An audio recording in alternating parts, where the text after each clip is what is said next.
Lathe मशीनचं side tool grinding आपण जे करणार आहे त्या साईड कटिंग टूलाला वेगवेगळे अँगल असतात आणि त्या अँगल कुठले आहेत ग्राइंडिंग करण्यापूर्वी आपल्याला ते माहीत असणं गरजेचं आहे.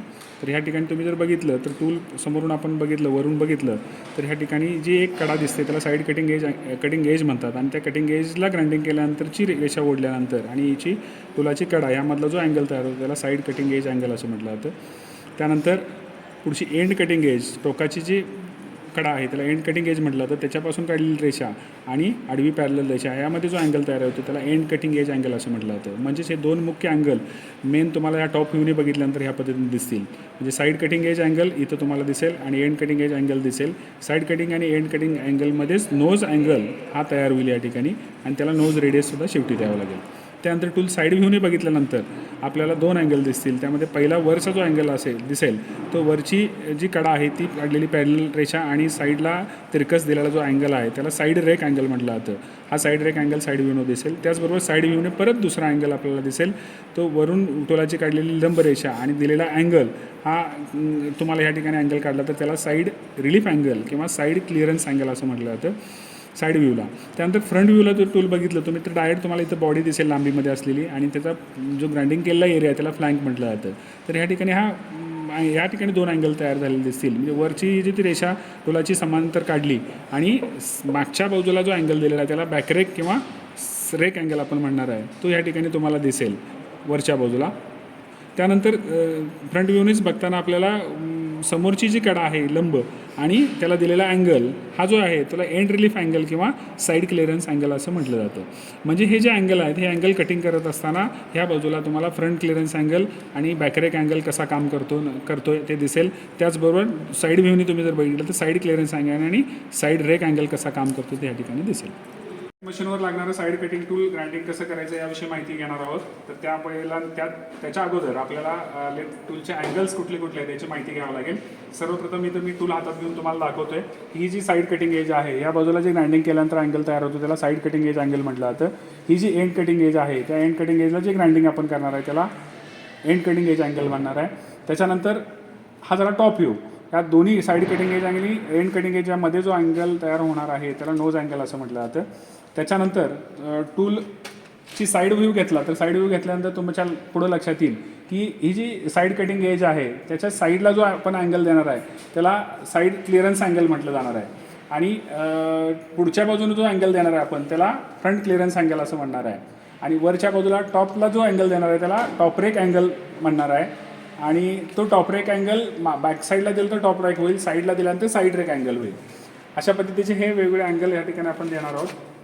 सगळ्यात पहिल्यांदा पेडेस्टल ग्राइंडिंग चालू करून पेडेस्टल ग्राइंडिंगचा हा जो रफ व्हील आहे या रफ व्हीलला रफ ग्राइंडिंग करावं लागेल आणि सगळे अँगल रफ ग्राइंडिंग झाल्यानंतर आपल्याला फिनिश व्हीलच्या सहाय्यानं फिनिश ग्राइंडिंग या ठिकाणी करावं लागेल.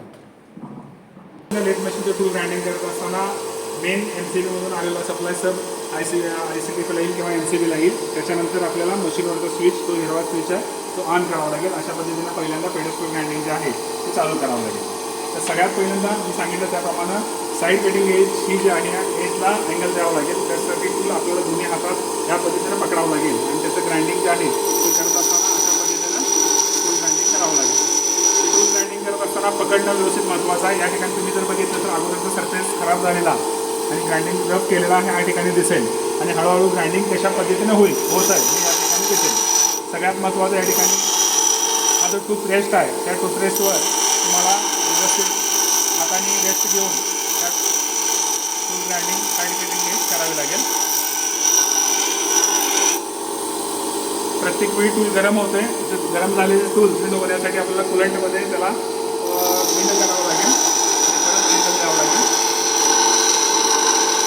अशा पद्धतीने तुम्ही जर बघितलं तर रफ ग्राइंडिंग जे आपलं या ठिकाणी पूर्ण होईल साईड कटिंग एजचं. त्यानंतर आपल्याला एंड कटिंग एज जो आहे रफ सरफेस जो आहे पूर्वी खराब झालेला तो ग्राइंडिंग करावा लागेल. त्यासाठी सुद्धा टूल आपल्याला वर्क रेस्टवर त्या पद्धतीनं हात रेस्ट करून आपल्याला रफ ग्राइंडिंग वेळेवर अशा पद्धतीनं ग्राइंडिंग करावं लागेल.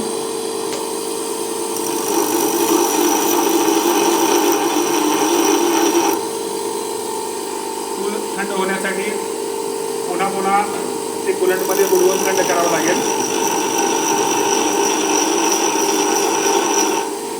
अशा पद्धतीनं रफ ग्राइंडिंग करत करत आपल्याला रफ ग्राइंडिंग ह्या पद्धतीने दिसेल ग्राइंडिंग होताना, आणि त्या पद्धतीनं पुढं आपल्याला परत ग्राइंडिंग त्याला करावं लागेल.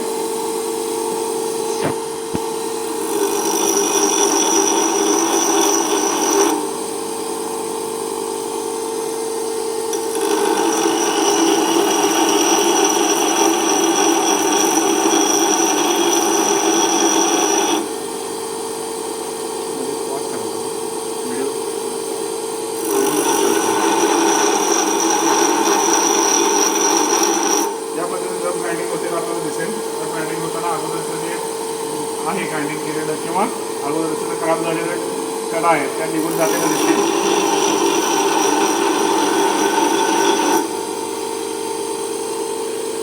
अशा पद्धतीनं आपण एज कटिंग अँगल जो आहे ग्राइंडिंग करण्यामध्ये येतं.